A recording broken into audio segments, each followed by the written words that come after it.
Today's daf we're going to be learning is Makkot, daf tevav. This week's learning is sponsored by Alana Storch for the refuah shleima of Avraham Halevi ben Idol. Today's daf is sponsored for the refuah shleima of Chaya Goldabat Esther.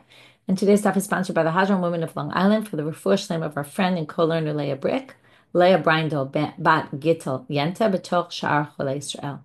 We have watched and admired Leah as she meets this challenge with grace, equanimity, and absolute faith, and look forward to sharing many smachot and good health with her, especially our Hadran Long Island trip to Israel. Okay, we're going to get started. Refuah shlema to everybody on that list. Also, I'll add a refuah shlema to Naftali ben Hana. And we're going to get started with the bottom of Yud Dalet Amud Bet. Today's topic is a different topic. It's something we mentioned previously, which is called a lav hanitak laseh. I'll give you a better classic example of a lav hanitak laseh than I brought last time. Lav hanitak laseh, here's a good example. Do not steal. And then it says, if you steal, what do? Hey shivat hagzela asher gazal. You return the stolen item. That means that you can correct the mistake that you made, basically. And since Makkot is also kind of Malkot is a type of corrective penalty, right? It's supposed to really cause you to repent. When the Torah already specifies a way to correct the problem, then we say there's no lashes because you did something wrong, but you have a way to fix the problem. Okay, that's a lav hanitak laseh. We're now going to quote in the name of Rabbi Yochanan an exception to that rule, a case where we're going to have an aseh and a lo taseh, but it's not going to fall into the general category of a lav hanitak laseh because we're going to I'll already tell you outside so you understand it. If the positive commandment is before the negative, okay, which could mean one of two things. There's a big debate among the commentaries. It could mean it literally appears in the pasuk first. It would be like, return the stolen item, but don't steal, okay, which would be weird, right? It doesn't make any sense to say that because there is no stolen item before you've been told don't steal the item, right? You can't say return something you haven't stolen yet. So either because it just literally appears first in the pasuk, or more likely, again, it depends, and there's issues to explain one way or the other, but I don't want to get too involved in this right now because we're doing it more daf yomi style. But another possibility is that if the positive commandment could actually take place before the negative prohibition, and we'll see a case of that today, then well, the positive is not fixing the negative because it could actually happen before you do the negative. So then it's not viewed as so I just want to make it very clear. You could have a positive and negative together in a pasuk, and it still could be theoretically not a lav hanitak laseh. Why? Because a lav hanitak laseh is only when the positive comes to correct the negative. When the positive is somewhat independent of the negative. Now, they still have to do with each other. It's not like they're two different things, but if the positive could happen before, I'll give you an example that we're going to see later today. Okay, it's a difficult example, and it's never pleasant to learn this topic, but you have to sort of go back into the eyes of people in those times. A rapist, a man who rapes an unmarried woman, is supposed to marry her. It says, "Velo Elisha," she becomes his wife. Lo yuchal legarsha kol yamav. He can't divorce her all the days of his life. Now, the lo Elisha is not correcting the problem. The problem, right? If he divorces her, right, he can't divorce her. Now, you can't say he can't divorce her, so the way to fix it is to marry her, right? He's supposed to marry her first. Then he can't divorce her. Follow? Okay. We're going to actually have a whole deliberation about that. Is it really work that way? But that's an example of a positive that comes before. First of all, it appears before it in the pasuk. It says he has to marry her, and then it says he can't divorce her. And also, if you go with the other explanation, it basically means he has to marry her first. And then once he marries her, he's no longer allowed to divorce her. So the marriage is not exactly correcting. Now, it's going to be a little tricky because he could actually correct, because once he divorces her, he could correct it by marrying her. We'll get back to that later. But right now, we're going to say that any lot, and again, the rape, I should just get into it. The whole idea is that this woman, who was a single woman who was raped, now is going to have a hard time getting married again because she was raped. In that society, that was considered a bit of an issue, like a black stain on her. But because of that, we actually make the rapist take responsibility for her, and he has to take financial responsibility. Now, she can always say, I don't want to marry him, and there's a way. It's not like she's forced to marry him. Don't think that. Her father can say, I don't want him to marry, okay? But that's actually meant to protect her, even though it sounds crazy to us. But you have to remember, we don't live in the same time that they lived. I'm a Rabba Barber, Hana, Rabbi Yochanan. So now we're going to start and see this all inside. And there's a study guide today, which will be very helpful. Kol lo ta'aseh, shekidamo aseh, lo kinalav. So even though, and again, you have to remember the basic law, a lav hanitak laseh, which means the lav that can be corrected by an aseh, you don't get lashes for because you correct it. There's a way to correct it. But if the aseh came first, kedamo aseh, the aseh came first, then you get lashes. So Amrulo, they said to him, okay, there's debate who said who to what, but let's assume the people there said to Rabbi Yochanan, Amarta, did you really say this? Amarlahu, lo. And in a surprising way, Rabbi Yochanan says, oh no, I didn't say that. Now, later the Gemara is going to put in the language of why did he change his mind? And the assumption is he did say it, but now he's claiming, oh no, I didn't say that. Not really necessarily meaning I never said it and they quoted my name and I didn't say it, which could be that. Or it could be he's saying, I changed my mind about it. So now the first reaction we have is Rabba, who says, why did he change his mind? Makes perfect sense, and I will prove it to you from the Mishna. I'm a Rabba, ha-Elohim, I swear, Amara, Rabbi Yochanan said this, Uktiva v'tanina, and it's written in the Torah and in the Mishna. Okay, it doesn't really mean, usually when we say Ktiva v'tanina, we mean, it sounds like it's written in the Torah, and also you can find proof for it in the Mishnah. In this case, they actually mean there's a pasuk that's written in the Torah in that order, and the Mishnah rules that you get lashes for it. Okay? So we're going to see now a case where it's going to first give the positive, then the negative, and our Mishnah is going to list it in the list of who gets lashes, which will perfectly prove Rabbi Yochanan's point. And that's his original point, which is going to lead us to the question, why did he change his mind? So here goes. You have to send out of the camp anyone who becomes impure, meaning make sure they're not near the temple. And then they can't impurify the camp. So here you have, send them out, because if they stay in, they will impurify the camp. I think I said it wrong. I said they won't purify. I meant they won't they won't cause the camp to be impure. So here you have positive appearing first, negative appearing second, and Tanina, it says in our Mishnah, Haba lemikdash tamei. One of the people who gets lashes is someone who comes to the temple and is impure. Now, coming to the temple and being impure would be one of these examples, right? It first has a positive commandment, send all these people out of the camp. And then it says, right, because if you don't send them out of the camp, they will defile the camp. So the aseh comes after the lo taseh. It doesn't come to fix it. Okay? Now, it's the positive comes first. And you see it gets lashes. So I don't even know why, Rabbi Yochanan, you would change your mind. So now we have to figure out, why did Rabbi Yochanan change his mind? Mishum de kashya le ones. Because of the problem of the rapist case. And here we get to the rapist, and we're going to talk about it. Titania. Ones shegeresh. In Ones, so remember, the Ones pasuk, okay, and I'm going to pull up the study guide for a minute. We can read the psukim inside. Just find it here. Okay. Here are the psukim. Dvarim, chapter 22, verse 29. Okay, so the man who sleeps with this woman has to give the father 50 kasef.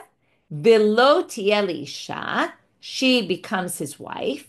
Tachad asherina, because he tortured her. Lo yuchal shacha kol yamav. Now here comes the lo tasi. He cannot divorce her all the days of his life. Now, this would be a classic case of aseh and then lo taseh. And because of that, what should we say? You should get lashes. But that's not what it says here. And that would be why Rabbi Yochanan changes his mind. Because, okay, we're up here at the top where we're in the explanation of why Rabbi Yochanan would have changed his mind. Onesh shegiresh, so a rapist who divorces the wife. So he married her, Then he divorces her. Im Yisraelhu machzir ve'eno lokeh. If he's a Yisrael, what does he have to do? Once he divorces her, he has to remarry her, and he doesn't get lashes. Im Kohenhu, now if he's a Kohen and he can't remarry her because a Kohen can't marry a divorcee, so if the rapist marries her, divorces her, and now he wants to remarry her and he can't, then lo keve eno machzir. Okay, then he'll get lashes and he can't remarry her. But let's go back to line 1. Im Yisraelhu machzir ve'eno lo ke. If he's a Yisrael, he's supposed to remarry her and he doesn't get lashes. Amai. Why shouldn't he get lashes? Lo taseh shekadmo asehu v'lilke. This should be a classic case of first there was a positive commandment, then there was a negative commandment. Okay, either which way we explain, it's got both. Because the pasuk, the order is she's his wife, right? He has to take her to be a wife, and he can't divorce her. And also the order of events is first he marries her, then he can't divorce her. Obviously, you can't have a lota say don't divorce her before you even marry her. So he should get lashes. And he doesn't. So this would disprove Rabbi Yochanan's rule. Now we're going to spend the rest of this Amud, almost the whole rest of the Amud. And here I'm going to pull up the study guide and show you in chart form how we're going to do this. We're going to bring, okay, it's 3 times of Ulla. We're going to keep rereading Ulla because each time we're going to reject it. And try to explain why the case of a rapist is actually really a classic hanitak laseh.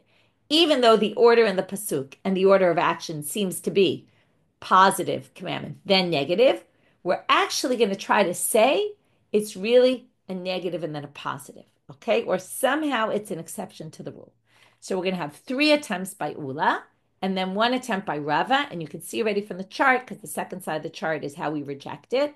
First side of the chart is how we try to prove it, that basically this is why, right? Again, let me just make it very clear because there's a lot of back and forth here. We were trying to explain why Rabbi Yochanan changed his mind and didn't accept his principle.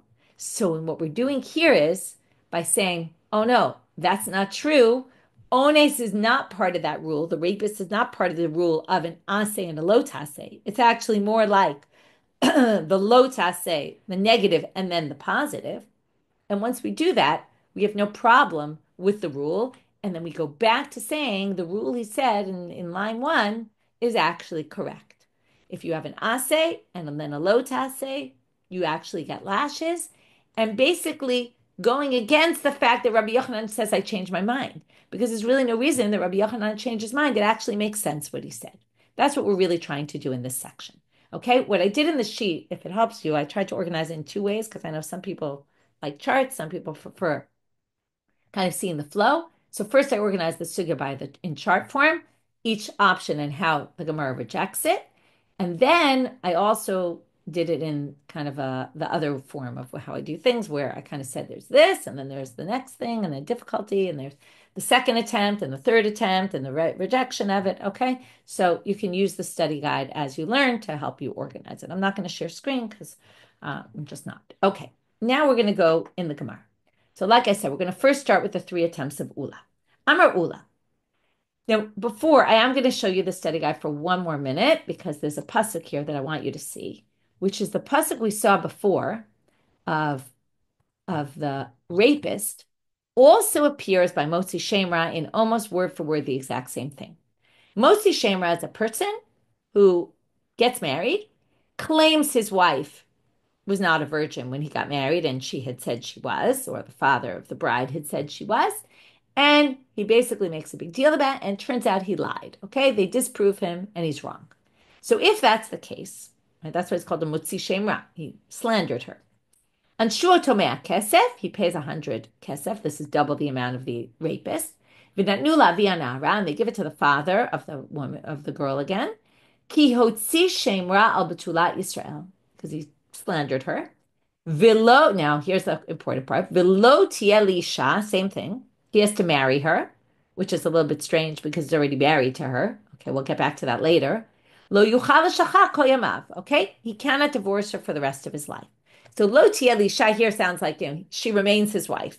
Okay, and he can't divorce her forever after he slandered her because again, once you slander, again, it's pretty horrible, right? Why would you want to stay married to him? Okay, again, maybe she can try to get out of it, but The point is, after he slandered her, even though he was proven wrong, we all know that once somebody slanders you, people have this, you were slandered in their head, and they're not necessarily, it's going to be harder for her to get married after that. So that's the Motzi Shemra case. So now notice the language is the same. So the Gemara says like this. Amar or Ulla says, Lo yomar lo tiyelisha bo'nes v'ligmar mimotzi Shemra. You didn't really have to mention it by the rapist, and we could have learned it from Motzi Shemra. We could have said, oh, if the Motzi Shemra has to stay married to her, then obviously the rapist would have to marry her also. Because, right, these words, lo tiyelisha, is to marry her, we can basically copy-paste to this other section. Why copy-paste? Okay, the copy-paste can be very critical here today because we're going to use copy-paste and cut and paste, okay? And there's a difference between copy-paste and cut and paste. So let's see. So what he's going to say is like this.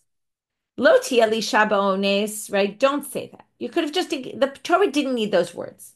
V'ligmar mimotzi Shemra. And we could have learned it from the Motzi Shemra. Why? Why would we learn from one to the other? Well, Motzi Shemra is more lenient. Why is it more? Why would you think the law would be more lenient? In other words, it'd be a kavachomer.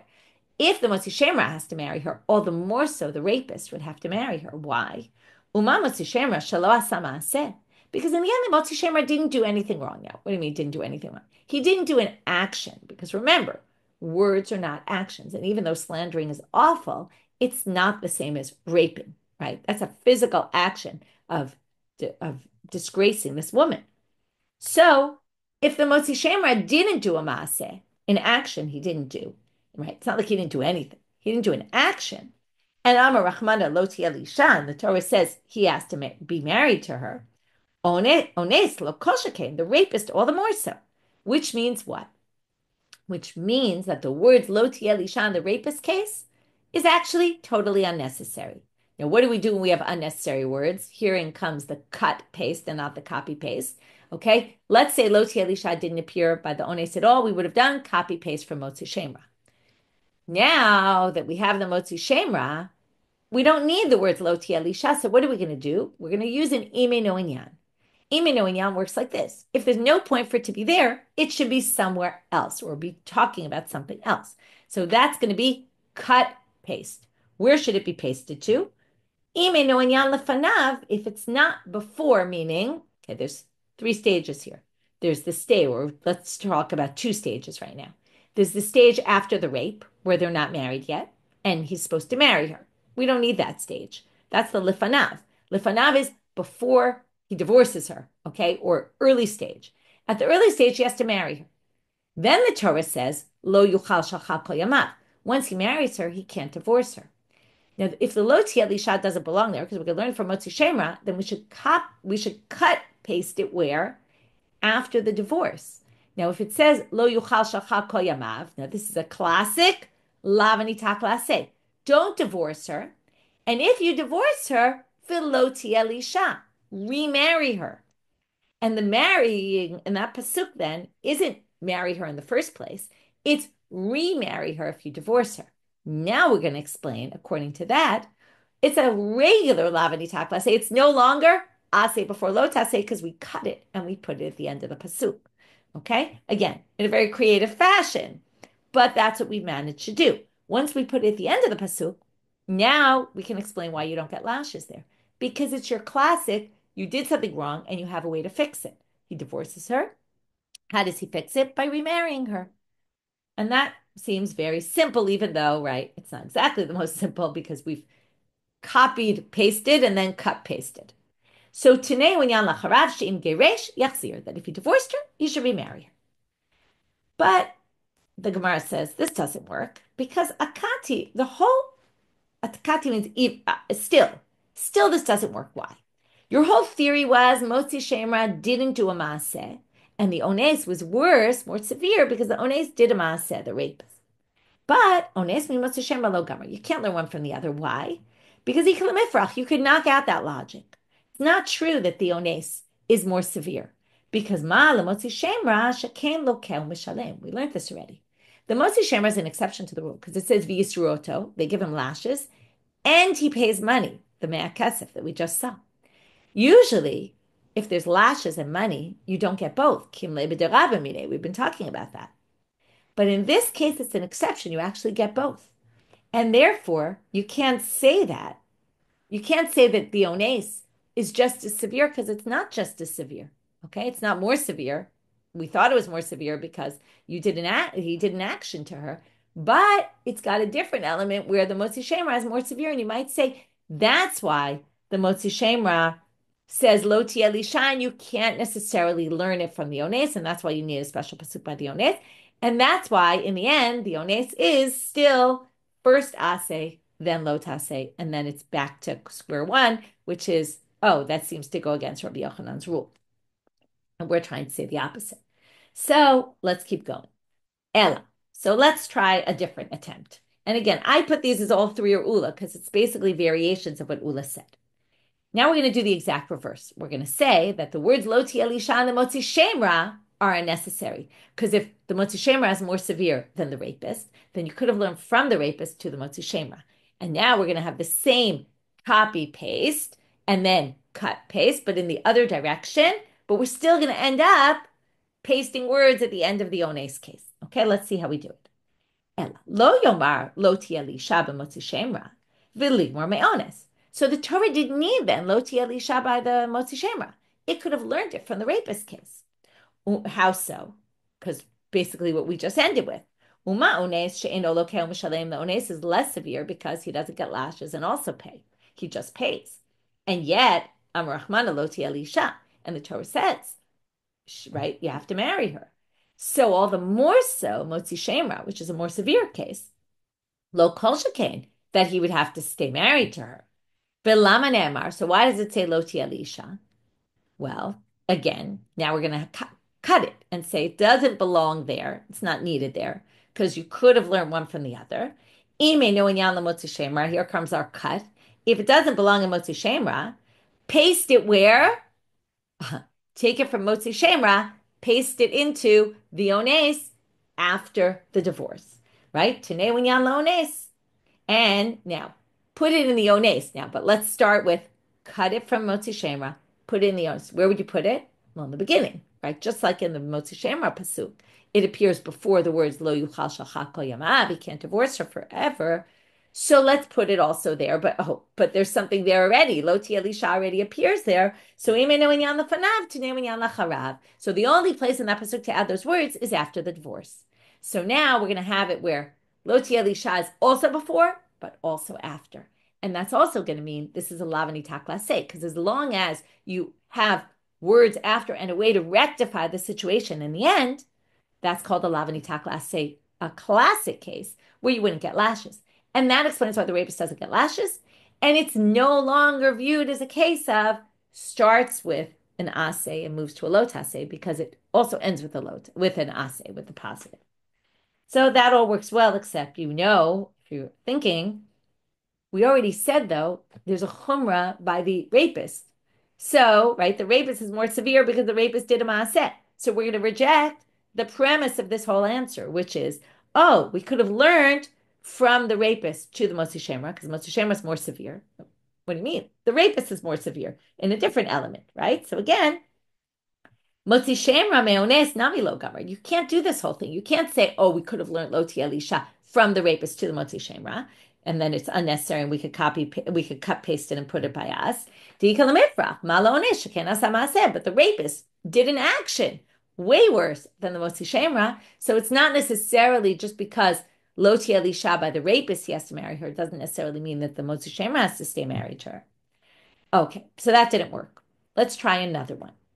Ella lo. This one's a little simpler. Lo yomar lo ti elisha b'motzi shemra sharei ishtohi. Okay, well, this is what I said in the beginning.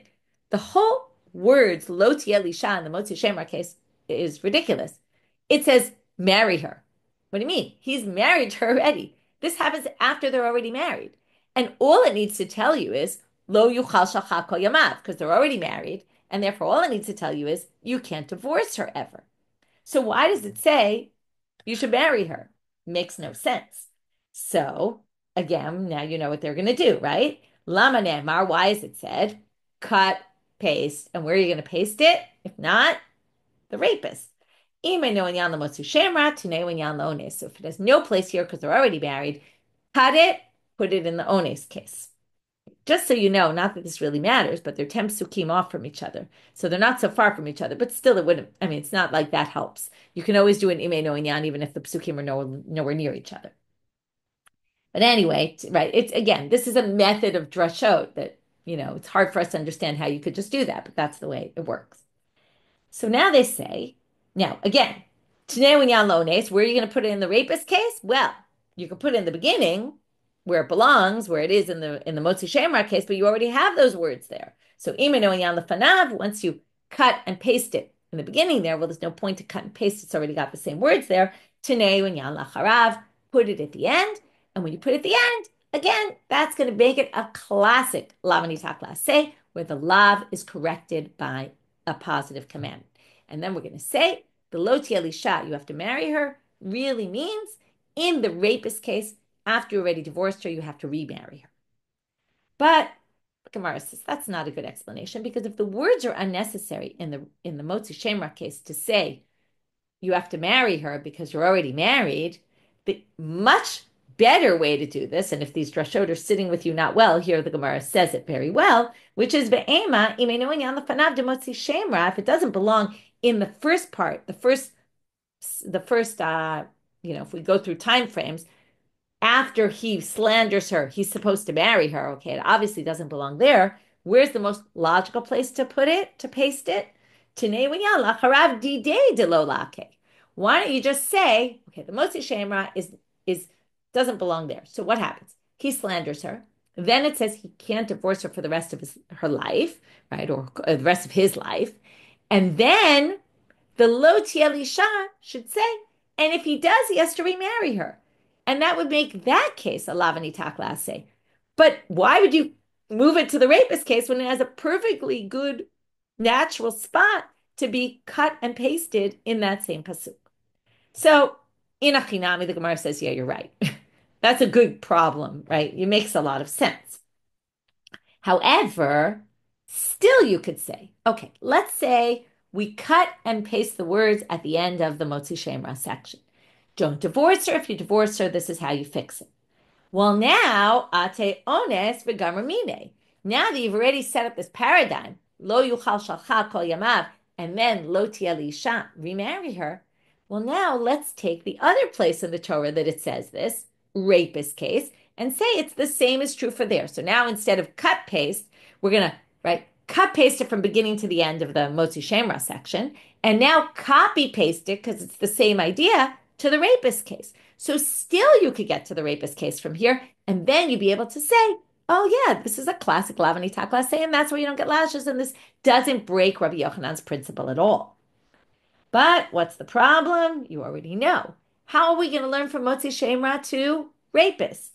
How are you going to learn from one to the other? Whether you use a kavachomer, this one's less severe, we already know it's not true. Or if we say b'mematzinu, they're equal, right? We also know it's not true. Because what did we say? Motzi Shemra is more, right?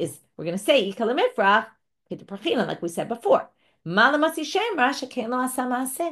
could say the Motzi Shemra doesn't get lashes if he, once he divorces her, he's not going to get lashes because he has a way to fix it by remarrying her. We're going to be lenient there because he didn't actually do a physical action. But the rapist who did a physical action, maybe he will get lashes if he divorces her. So this whole method of trying to do something here and saying it's not really a lav hanitak laseh for all these technical reasons, copy, paste, cut, paste, all that, falls flat. So our first three attempts are rejected. Ella Amar Rava. Comes Rava and gives a different explanation. And he says, Kol yamav ba'amod v'hechzel. He doesn't try any of this gymnastics and complicated thing. He just says very simply, once a man divorces this woman, he has the rest of his life to rectify the situation. In other words, anytime, every single day of his life, he can remarry her. So because the possibility always exists for him to fix the situation, he doesn't get lashes. Because it fits in logically with the whole concept of a lav hanitak laseh. That's what it is, right? Don't steal, but if you steal, return it. You have a way to fix the situation. So he has a way to fix the situation. Again, just like in stealing, if someone steals from you and they return it, it's not necessarily going to fix the situation. But, if he divorces her, he'll remarry her, and that resolves at least technically the situation, right? You got your lost item back, right? Again, forget about all the agmat nefesh it causes, all the, what's the word? I can't think of my words anymore, but all the difficulty and the struggles that you had, the distress that you had, forget about that, okay? That they're putting aside. But you can actually fix the technical situation. You can remarry her. So because anytime you can remarry her, that's why this is really a lav hanitak laseh. And it's not a case where there's an aseh and a lo taseh. In other words, even though it comes beforehand in the pasuk, still you have a way to fix it. And because you can always fix it and create the situation of lo tia, it can happen technically after, so you're not going to get lashes. And by the way, also Rabbi Yochanan was quoted as having said this. So this all basically reinstates the principle of Rabbi Yochanan. And now we're going to go back to the principle of Rabbi Yochanan, and Rav Papa is going to ask another question on the principle of Rabbi Yochanan. Amalei Rav Papa Rava. But okay, this is a much simpler question. We're going to have a simpler answer also. V'ha lo dame lave lelav de chasima. But wait, didn't we say any lo taseh that you get lashes on has to be like lo tachsom shor b'disho? And if you have an aseh before, okay, we're not talking about ones now. We're not talking about the rapist, because the rapist we said is a classic lav hanitak laseh. But if you have a positive first and then a negative, so theoretically, right, like let's say the one we said before, send them out of the camp, and then it says, right, they can't desecrate our camps.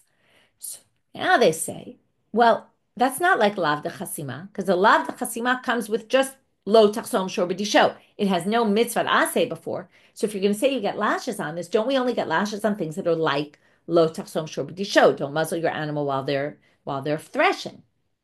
So they say, Amar Le, Rava answers him, Mishum Tkata Berachmana Asa Yetera Mikra Gara? No. What do you mean it's not like Lo Tachsom Shor B'Disho? It still says, don't do this, right? Lo Yitamu Et Machanehen. The fact that it says some words before, why should that mess it up? It's still similar to Lav de Chasima. Just ignore the first few words. Like, can't say, because it added extra words, it makes it worse. So then the obvious question back is, Amrle, Ihachi, Lav Shanitak La'asenami, Lema Mishum Dekata Berachmana Asegitera, Migragara. That whole theory, what? Because you added some words, it makes it worse? Of course it makes it worse. Look at the Lav Shanitak La'aseh.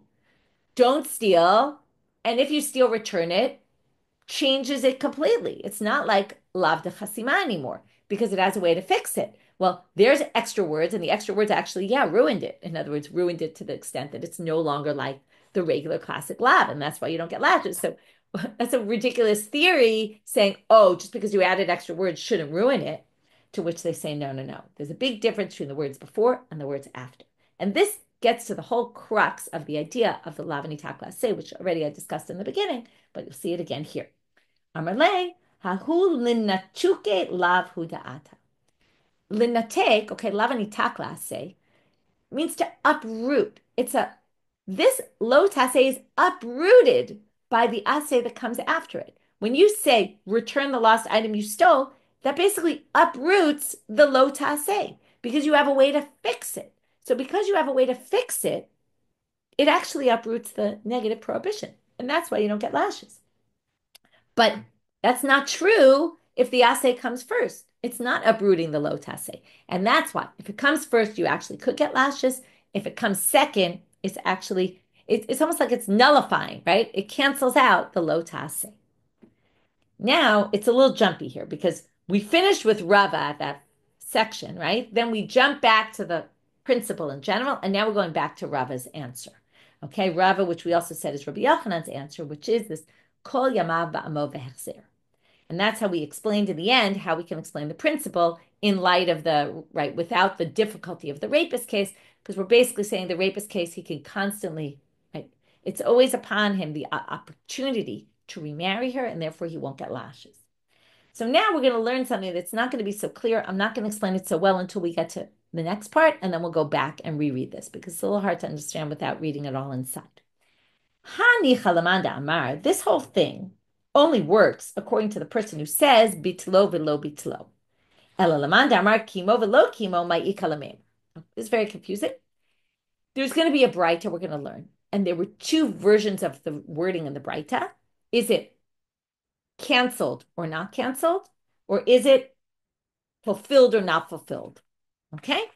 This only works if we go with the canceled language, that Braita used the canceled language, and not fulfilled and not fulfilled. Okay?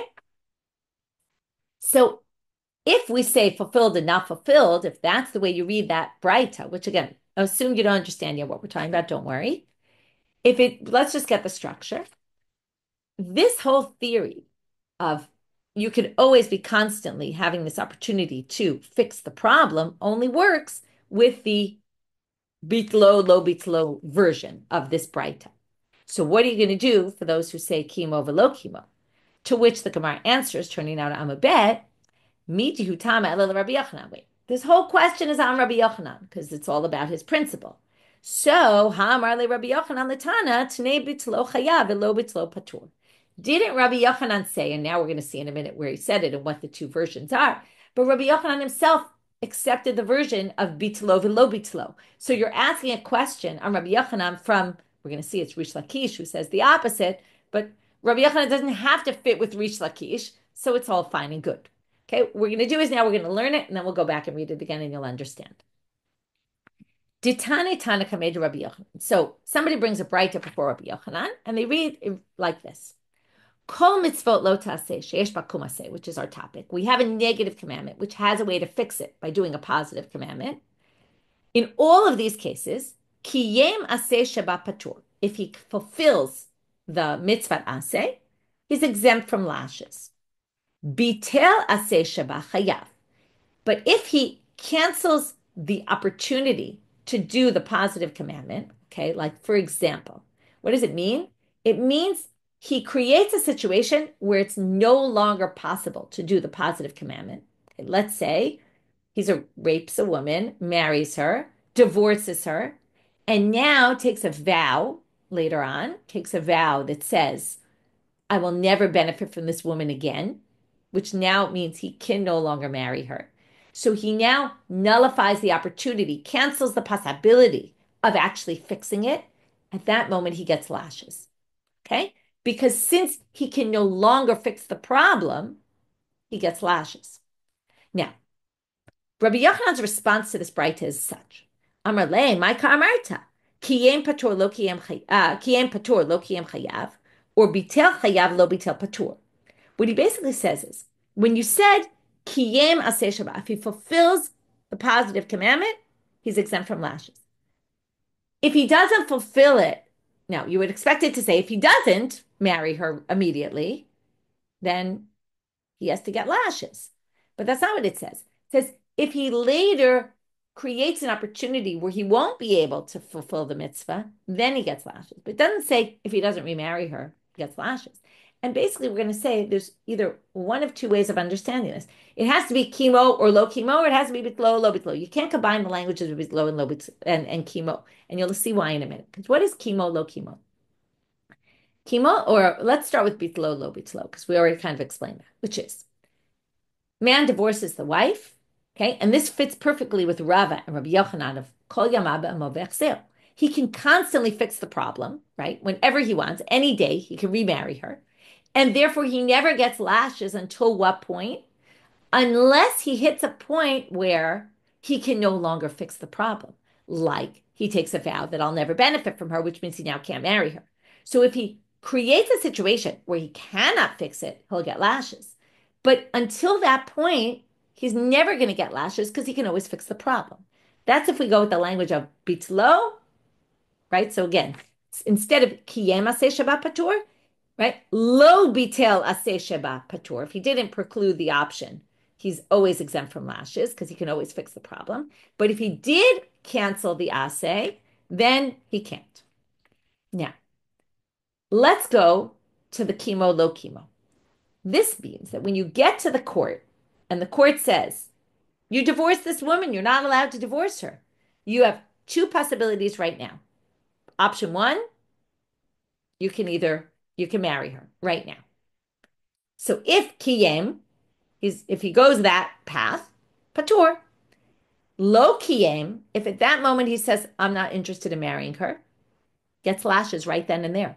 We don't say, kol yamav ba'amod ve'hechzel. Any day of his life, he can fix the problem.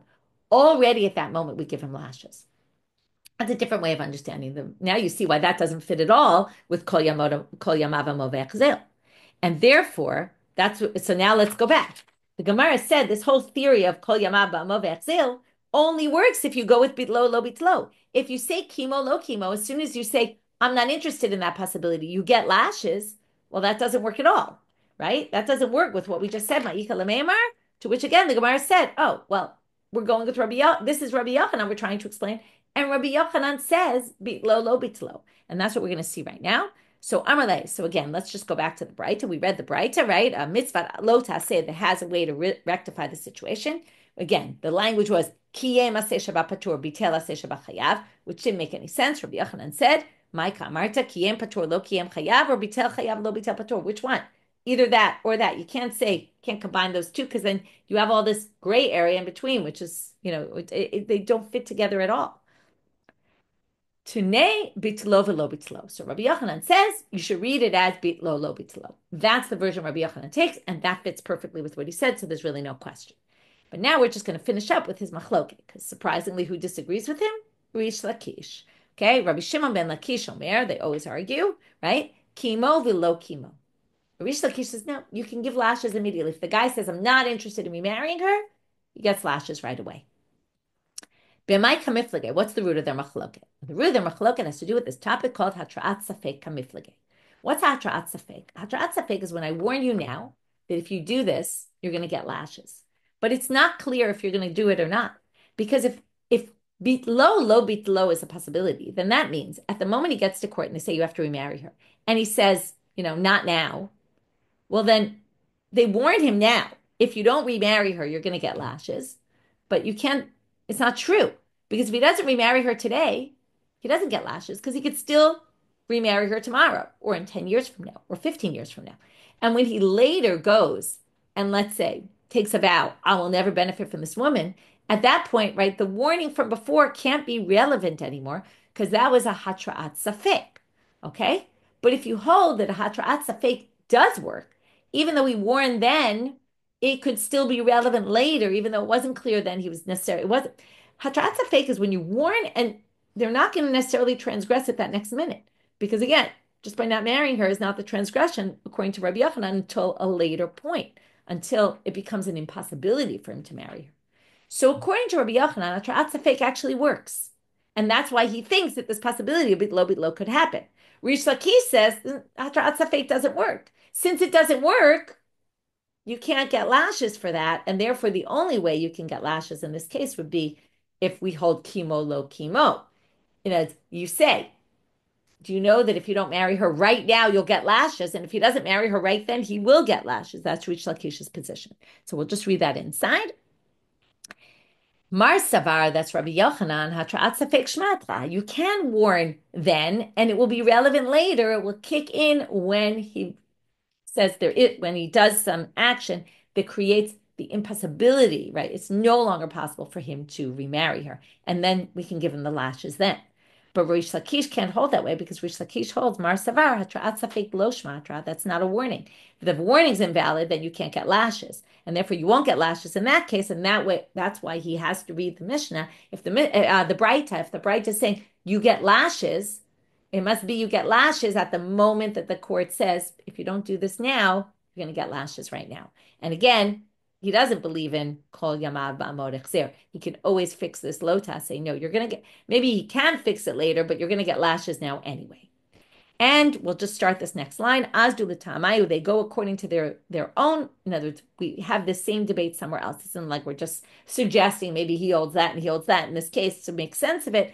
But actually, we have a different machloket where they both do that. Right now, we're just going to see what they agree about. But tomorrow, we'll see what the root of their disagreement is. The itmar was said, Shvua she'ochal kikar ze hayom. Take an oath that I'm going to eat this kikar today. Va'avar hayom v'lo achla.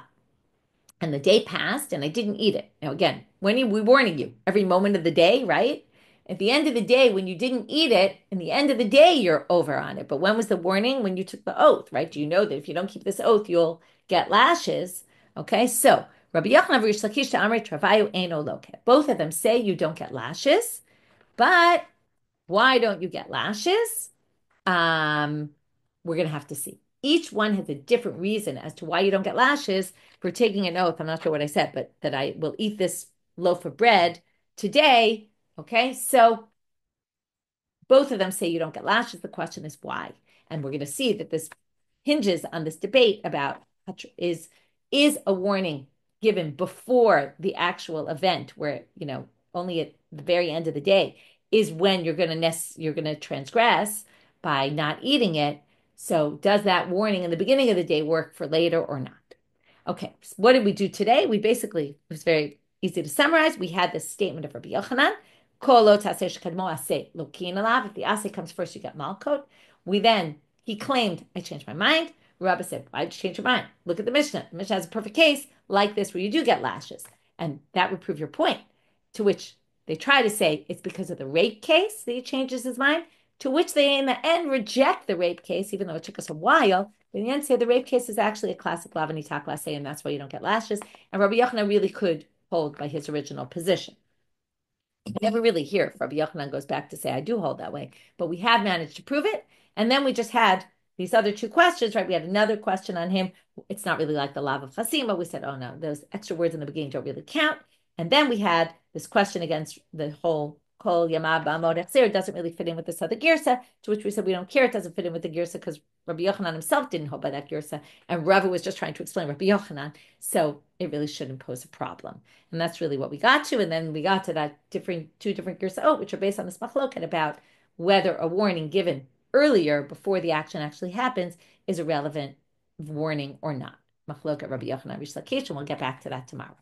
Wishing everyone a good day and Shnishma B'Serot Tovat.